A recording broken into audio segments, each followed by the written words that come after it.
এক বোন প্রশ্ন করেছেন, হুজুর শীতের রাতে ফরজ গোসলের ভয়ে আমি আমার স্বামীকে আমার সাথে থাকতে দেই না, এখন করণীয় কি? আমার কি গুনাহ হবে? জটিল প্রশ্ন। এমন প্রশ্ন কি আপনাদের স্ত্রীরাও করে নাকি?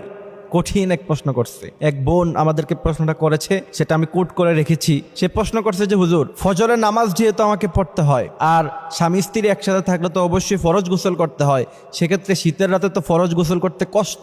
এখন এই ফরজ গোসলের ভয়ে যদি ফরজ নামাজ না পড়তে পারি, অর্থাৎ ফজর না পড়তে পারি, সেক্ষেত্রে আমি আমার স্বামীকে আমার সাথে থাকতে দেই না। সে আমার সাথে থাকতে চায়, বাট আমি তাকে বলি যে তুমি দিনে আমার সাথে থাইকো, রাতে থাইকো না। এখন আমার করণীয় কি? আমার কি গুনাহ হবে? সে প্রশ্নটি করেছে। অত্যন্ত জটিল একটি প্রশ্ন, তবে মাসালা আমাদেরকে জানতে হবে। ইসলাম আগে আপনাদেরকে জানতে হবে। ফজরের নামাজ পড়া যতটা গুরুত্বপূর্ণ, স্বামী যদি তাকে কাছে ডাকে, কোনো স্ত্রীকে যদি কাছে ডাকে, সেটা কতটা গুরুত্বপূর্ণ রাসূল করিম সাল্লাল্লাহু আলাইহি ওয়াসাল্লামের দুটি হাদিস শুনলে আপনারা বুঝতে পারবেন। প্রিয় ভাইয়েরা আমার, ইসলাম এমন এক জিনিস, ইসলামকে আগে আপনাকে জানতে হবে। এজন্য রাসূল করিম সাল্লাল্লাহু আলাইহি ওয়াসাল্লাম বলছেন, তালাবুল ইলমি ফারিয়দা। প্রত্যেক মুসলিম নর এবং নারী উভয়জনকেই ইসলাম জানতে হবে। কতটুকু ইসলাম জানতে হবে সেটা কিন্তু ব্যাখ্যা মুহাদ্দিসিন কিরামরা বলছেন, যতটুকু দ্বীনে ইলম শিক্ষা করলে পরে দুনিয়াতে ইসলামটাকে সুন্দরভাবে মানতে পারবেন, অতটুকু দ্বীনে ইলম আপনাকে শিক্ষা গ্রহণ করতে হবে। এখন আসেন মূল টপিকে। কোন স্ত্রী যদি তার স্বামীকে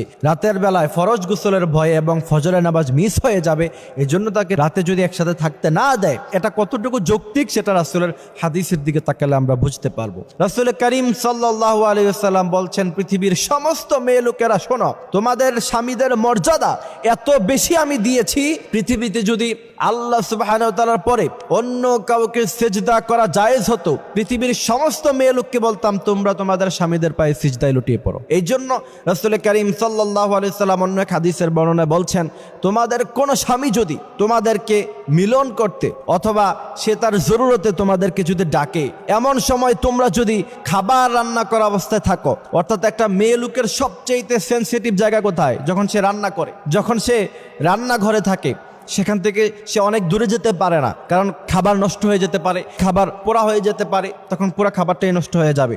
রাসূল করিম সাল্লাল্লাহু আলাইহি সাল্লাম বলছেন, ওই কঠিন মুহূর্তের সময়ও যদি তোমাদের স্বামীরা যদি তোমাদেরকে নিজেদের জরুরত পুরা করার জন্য যদি ডাকে, তোমরা তাদের ডাকে সাড়া দাও, খাবার রান্না করা বন্ধ করে দাও। সুবহানাল্লাহি ওয়া বিহামদিহি সুবহানাল্লাহিল আযীম। সেই হাদিস থেকে বোঝা যায় যে রাতের বেলা ফরজ গোসলের ভয়ে, ফরজ নামাজের ভয়ে আপনি যদি আপনার স্বামীকে আপনার সাথে থাকতে না দেন, এটা সম্পূর্ণ অনৈতিক, সম্পূর্ণ আনইসলামিক, সম্পূর্ণভাবে এটা নাজায়েজ।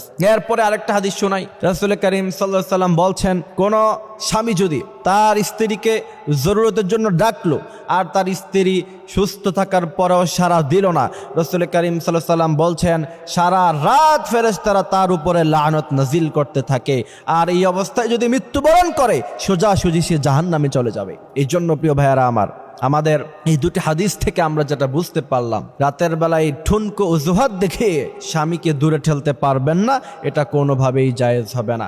এবং এটা যতটুকু গুরুত্বপূর্ণ স্বামীর হক আদায় করা, ফজরের নামাজ আদায় করা, এটা এর চাইতে বেশি গুরুত্বপূর্ণ। সুতরাং কোনোটাকেই ছাড়া যাবে না, একটা অজুহাতে আরেকটা বন্ধ করা যাবে না। এই বিষয়গুলো আমরা জানবো, বুঝবো ইনশাআল্লাহ। আল্লাহ সুবহানাহু ওয়া তাআলা আমাদেরকে বোঝার তৌফিক দান করুক, আমিন।